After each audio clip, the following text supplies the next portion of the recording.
Ndabasuhuje abo duhuriye kuri iyi platform ubuntu bw'umwami wacu Yesu Kristo bubane namwe aho muherereye hose.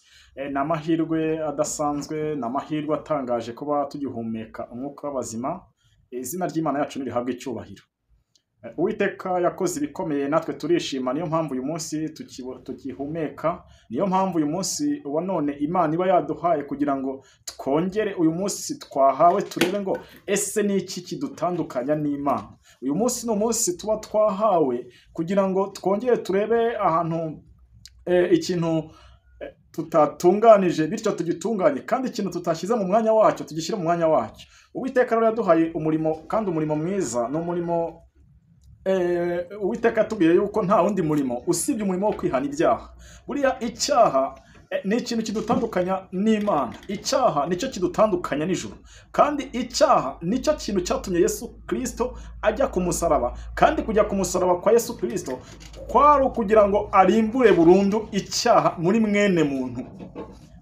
Igitambo cya Yesu Kristo cyari ikiguzi cy'icyaha, cyishyuriye njyewe umunyabyaha ikiguzi cyose byasabaga kugira ngo njyewe nk'umunyabyaha mbashe kubona agakiza. Rero twishimiye mu mwami Yesu kuko yatanze igitambo kitagira inenge, yitambyeho igitambo asimbura uburyo abantu bajyaga bazana amatungo kugira ngo babarirwe ibyaha. Uyu munsi rero niyo mpamvu turiho twebwe duhora twigaragura mu byaha, tukagikora tukiyongeza, tugakora icyaha tukiyongeza rwose, ariko ibyo tubikesha amaraso ya Yesu Kristo. Ariko kandi nanone gukinisha ayo maraso ni ukwishyira mu kaga, ni ukwishyiraho urubanza. Icyo dusabwa ni ukugira ngo dutunganye inzira zacu, kandi gutunganya inzira zacu nta kundi ni ukongera kwiyunga n'Imana.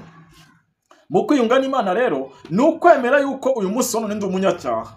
Intambwe ya mbere yo kwiyunga n'Imana ni ukubanza kwemera yuko ndi umunyabyaha. Iyo umaze kumenya yuko uri umunyacyaha, ubwo nta kindi kiba gisigayeho, ni ugusanga Yesu Kristo, kuko Yesu Kristo niwe ntama y'Imana ikuraho ibyaha by'abari mu isi. Uwo rero ntama w'Imana ukuraho ibyaha by'abari mu isi niwe uba urimo guhamagara kugira ngo umusange, akweze kandi agutunganye, akuboneze, bityo ube mu ngoma y'ijuru. Uyu munsi umuntu agomba kuba muri iyi si, ariko yarakatishije tike imwerekeza mu bwami bwo mu ijuru. Uyu munsi umuntu akaba ari hano mu isi, ariko ibitekerezo bye bitari hano mu isi, ahubwo ibitekerezo bye abiranga biri hejuru mu ijuru. Umuntu akaba ari hano mu isi, ariko akaba ari mu isi atari uw'isi. Niyo mpamvu Yesu yavuze ngo mube mu isi ariko mutarabisi. Arongera aravuga ngo sinsaba ngo bakure mu isi, ahubwo ubarinde umubi. Ni ukuvuga ngo Imana yari izi neza yuko muri iyi si harimo umubi, kandi itagombaga kuhadukura, ahubwo yagombaga kuturindira muri iyi si. Nk'uko Yesu yavuze ngo abo wampaye nabarindiye mu izina ryawe. Uyu munsi rero Yesu Kristo araturindira mu izina rya Data wa twese. Iryo zina rya Data twese rero aturindiramo, ni ukuvuga ngo ni izina twahawe kandi tugomba gukirizwamo.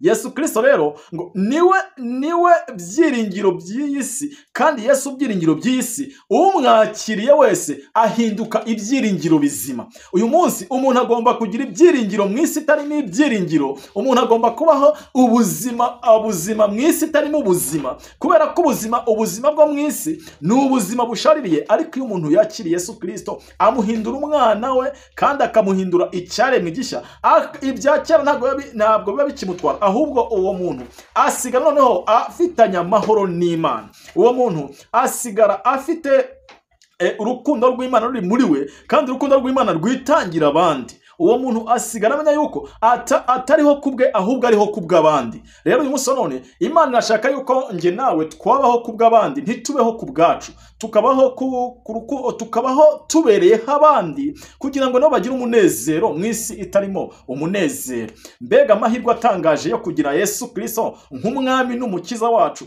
Mbega amahirwe atangaje Yesu Kristo watanze ubugingo bwe kugira ngo acungure umunyabyaha wari wazimiye.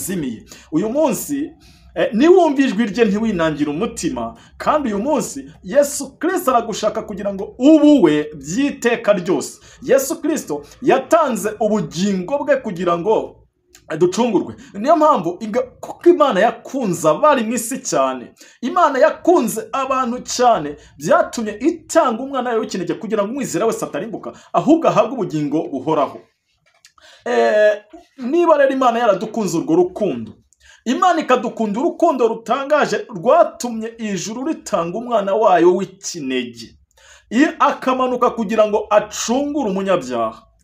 Nta kintu na kimwe dufite, ntacyo kwireguza na kimwe dufite, ahubwo ni ukwemera urwo rukundo twakunzwe tukarwakira, kandi urwo rukundo rugaragara muri Yesu Kristo, kuko Yesu Kristo niwo inyoko muntu yose yacunguriwemo, ni nawo Imana ireberamo inyoko muntu yose yacumuye. Imana rero idufashe, kandi Imana iduhe amahoro yo mu mutima, Imana iduhe kugubwa neza, kandi Imana iduhe kuyakira, itubere ubwishingizi bw'ibihe bidashira, kandi itubere ubwishingizi bw'iteka ryose, kandi ubwo bwishingizi bubonerwa muri Yesu Kristo. Reka Yesu Kristo abe ubwishingizi bwacu. Nicyo ngusabira, nanjye nisabira mu izina rya Yesu. Amen.